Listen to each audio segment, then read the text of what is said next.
Tämmönen moottoripyörä kulkee pyöreästi 200 kilometriä tunnissa. Se on aika nopea vauhti. Jos katsotaan Hutlarista löytyvää hiomakonetta, niin tämmöisen Laikan kehänopeus on 300 kilometriä tunnissa. Se on aika paljon sekin. Puhutaan vähän aikaa hiontaturvallisuudesta. Atlas Copcon GTG 22 hiomakoneessa on Laikan suoja. Täältä nupista vedetään taaksepäin, liikkuu. Jos tää irrotetaan, niin karalukko menee päälle, eli konetta ei voi käyttää Laikan suoja irrotettuna. Ja näihin ei saa mennä tekemään muutoksia, eli ei saa leikata eikä kaventaa millään tavalla.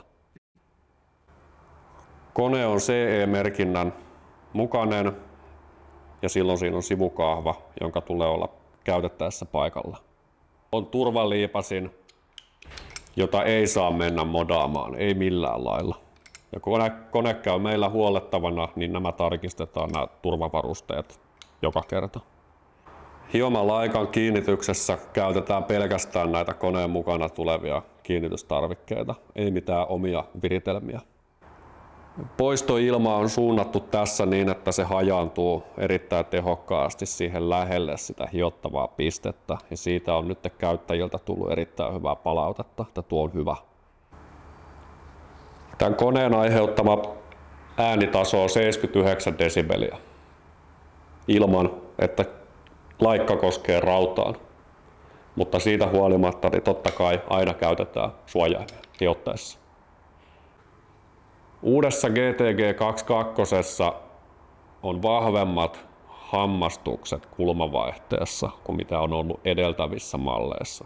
Ja öljytilavuus on 10 millilitraa, joka mahdollistaa sen, että koneen huoltoväli on noin 500 käyttötuntia.